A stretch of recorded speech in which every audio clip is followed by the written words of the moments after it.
MLA కోన రవికుమార్పై Kasturba Gandhi school principal Soumya ఆరోపణలు చేశారు. ఈ ఆరోపణలపై దళిత నేతలు, టీడీపీ నేతలు ఆందోళన చేస్తున్నారు. ఆమె ఆరోపణలు సరికాదు అని చెప్పేసి అంటున్నారు. అసలు వాళ్ళ వెర్షన్ ఏంటనేది కనుక్కునే ప్రయత్నం చేద్దాం. చెప్పండి, అసలు ఆమె ఎందుకు ఈ ఆరోపణలు చేశారు? ఎమ్మెల్యే గారిపై సంచలన ఆరోపణలు చేశారు, దానిపైన మీ వెర్షన్ ఏంటి? సార్, ముందుగా బిగ్ టీవీ ప్రేక్షకులందరికీ నమస్కారం. నేను నవీర్ చిన్నారావు, శ్రీకాకుళం జిల్లా ఎస్సీ ఎస్టీ హక్కుల సంక్షేమ సంఘం ఉపాధ్యక్షుడిని. నేను ప్రజెంటు అసలు కోన రవికుమార్ మీద దళితులనే ఆరోపణ చేయడం సిగ్గుచేటు. ఎందుకంటారా, కోన రవికుమార్ గారు విషయంలో అయితే దళితుల మీద ఎప్పుడు కూడా ఎటువంటి వివక్ష అనేదే ఉండదు.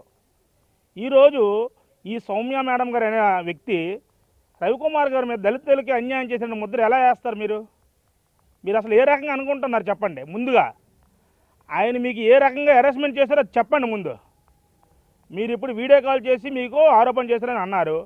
ఆ ఆరోపణలో మీ రేటు సాక్ష్యాధారాలు ఉన్నా చెప్పండి. అసలు యాక్చువల్గా రవికుమార్ గారు దళితులకి ఎంత ప్రేమిస్తారంటే అదే మేము ఈ కాన్స్టిట్యున్సీలో బతుకుతున్నగా నిదర్శనం. మేము రవికుమార్ వెనక 24 గంటలు ఆయన కారులో ఆయన ఇంట్లో ఉండేవాళ్ళం. మేము ఆయన భోజనం తిన్న కూడా మేమే వడ్డిస్తాం. ఆయన ఏ రోజు కూడా దళితుల మీద ఇంత రవ్వ కూడా దళితుల మీద వివక్ష అనేది చూపించరు. కానీ ఈరోజు సౌమ్య మేడం గారు ఎందుకు రాజకీయ ట్రాప్లో పడిపోయి రవికుమార్ గారికి అతని మీద నిరాధార ఆరోపణలు చేస్తున్నారు? దానిని మేము దళిత సంఘాల తరపు నుంచి అడుగుతున్నాం. దళితులని మాత్రమే కాదు, లైంగిక వేధింపులని కూడా ఆయన చెప్తున్నారు. దానిపైన ఏంటి? లైంగిక వేధింపులు చేస్తున్న మీద సాక్ష్యం ఏముందమ్మా? మాకు ఆడబిడ్డలు ఉన్నారు. అలా అన్యాయంగా ఉట్టుకుంటున్న రవికుమార్ మీద కానీ మీరు నిందలు వేయకండి. అసలు దళితులకి మీ మీద లైంగిక ఆరోపణలు అంటున్నారు. ఆ ఆరోపణలు సాక్ష్యాలు చూపించండి. మీకు ఇక్కడ ఏమైనా రుజువులు ఉన్నాయా? మీరు రుజువులు చూపించగలరా? చెప్పండి. రుజువులు లేకుండా మీకు ఉద్యోగరీత్యా వచ్చిన సమస్య కోసం అసలు దళితులకు అంట కలపడం మీరు ఇన్ని సంవత్సరాలు ఎక్కడైనా దళితుల కోసం ఏ రోజైనా మీరు పోరాడి వచ్చారా? కనీసం దళితుల పిల్లల కోసం ఏదైనా మీరు ఒక ప్రిన్సిపల్గా ఉండి దళిత పిల్లల కోసం మీరు ఏదైనా చర్యలు తీసుకున్నారా? ఈరోజు మీరు ఏదో మీ స్వలాభం కోసం దళితులకి దళితుల మీద అన్యాయం జరుగుతుంది, దళితులను నన్ను వేధిస్తున్నారు అని చెప్పడం ఎంతవరకు అమ్మా సమంజసం? ఒకసారి మీరు చెప్పండి. దళితుల పట్ల రవికుమార్ గారు ఏ రోజు కూడా వివక్ష చూపించారు? అసలు మీ మీద లైంగికమైన ఆరోపణలు ఉన్నాయి అంటున్నారు. మీరు ఒకసారి సాక్ష్యాధారాలు చూపించండి. మేము అడుగుతాం దళితులు గారు రవికుమార్ గారికి. మీరు ఉద్యోగ రీత్యాలో ఏదో తప్పులు చేస్తూ మీ తప్పులు కప్పుచ్చుకోవడానికి దళితులు వాడడం ఏంటి? అసలు కాల్స్ కూడా లేట్ నైట్ కాల్స్ కూడా చేస్తున్నారని చెప్పేసి అంటున్నారు. దానిపైన మీ వెర్షన్ ఏంటి చెప్పండి. కాల్స్ అంటే అమ్మ మీరు ఒక్కలే ఉన్నారా కాల్లోనా? మీకు చేశారు, ఆయన అనుచరులు చేశాను అంటున్నారు. అనుచరులు చేసేటప్పుడు ఆ కాలులో మీరు ఒక్కలే ఉన్నారా? మీరు ఒక్కలే ఉంటే మీరు ఒక్కరితో చూపించండి. మీతో పాటు 2 మహిళలు పక్కనే ఉన్నారు కదా.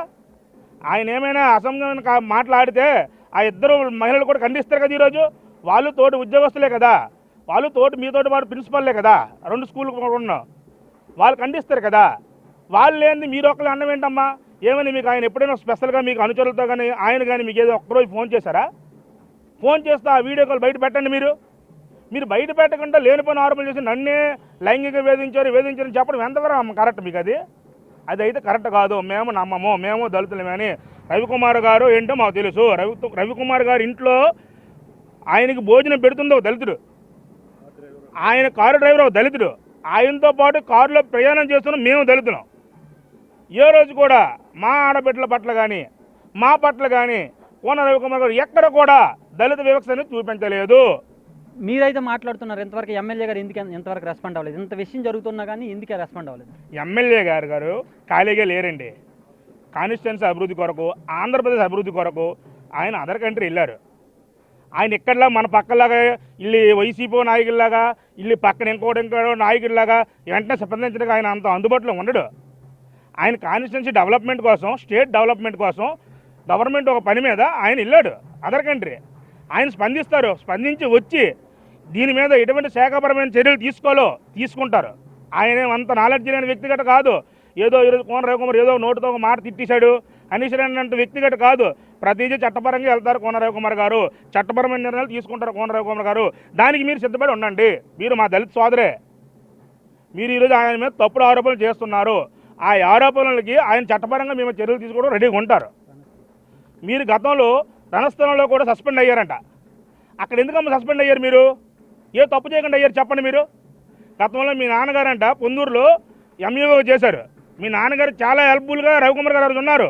మీ నాన్నగారికి ఆ మాట ఈరోజు అడగండి. మీరు మీ ఫ్యామిలీలో రవికుమార్ గారి వల్ల లబ్ధి పొంది ఈరోజు మీరు శాఖాపరం తప్పులు చేసి రవికుమార్ గారిని నిందిస్తారేంటమ్మా? ఇప్పుడు మీకేమైనా రవికుమార్ గారు సస్పెండ్ చేశారా? గవర్నమెంట్ గారు ఒత్తిడి తెచ్చి కొన్ని ఛానల్ అంటే చెప్తున్నారు, వేధిస్తున్నారు.